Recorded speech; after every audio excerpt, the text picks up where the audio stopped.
This is Mackenzie Wonneberger, and this is my video of my assessment portfolio. So this is the front cover of my portfolio. It just has occupational therapy assessments, the name of the course this semester, my professor, and my name.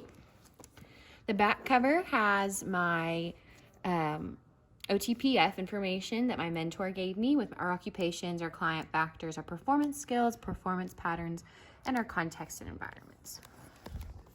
So the first thing you see whenever you open up the portfolio is my table of contents as of 4/26, and it has just the list of assessments that are in here in the order that they appear inside of the portfolio.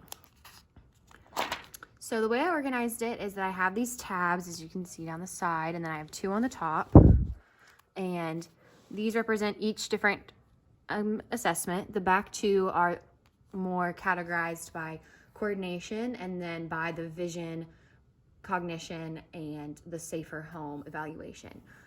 So I have these types of dividers that have the pockets where all of them hold their lab sheet for each individual assessment.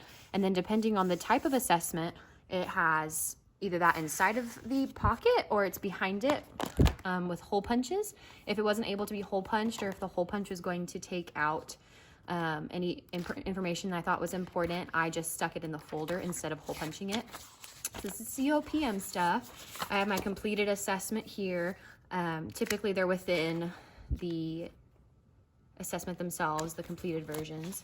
It's ACS, the same thing. If the hole punches would have messed it up, so I just left it inside of the pocket in the lab sheet. And it goes on. Roll checklist, same thing. Lab sheet. And the information behind it of all the different factors with it and which things it relates to the most and the descriptions and whatnot. So that's how that's organized. All of these main categories, KELS and FIM.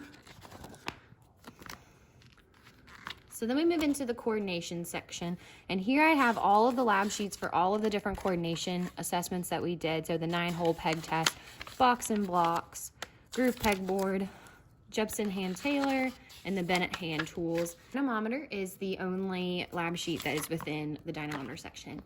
So because this is only one tab, I went ahead and separated it out with these blue sheets, and in each corner I wrote the name of the test that follows the blue sheet.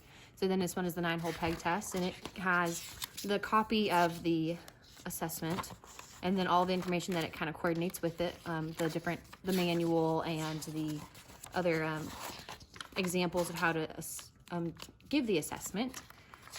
On to the next one. So the box and blocks. The reason to have it in this corner is that way if you're flipping through to find them, it's easier to see the blue sheets when they're in the corner like this, versus if it was a full page, it would be a little bit more difficult to see if you were trying to find it more quickly.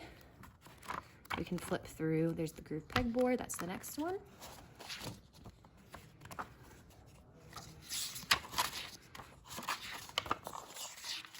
The Jepson hand Taylor. Bennett hand tools, the next one. And then the dynamometer and pinch gauge again. This is all that information for it. So then we move into the next section, which is the cognition, vision assessment, and the safer home evaluation. These are all just kind of together because they were the more miscellaneous ones we did towards the end of the semester, and I thought that it would be appropriate that they would go together in this category. Once I get more assessments, I've planned to buy more dividers to have them be separated into individual cognition, vision, and home assessments. But for now, they're all together just to make it simple for me to find now and in the near future. Here I have the copy of the assessment, again, in the lab sheets, and the safer home, a copy of the safer home evaluation. And then again with the blue sheets, and up in the corner, writing the name of the assessments down, so that way easier to find whenever you're flipping through. The manual and the copies of things. Here's our completed MOCA assessment. The visual screening, and the safer hand tools. And that concludes my portfolio video.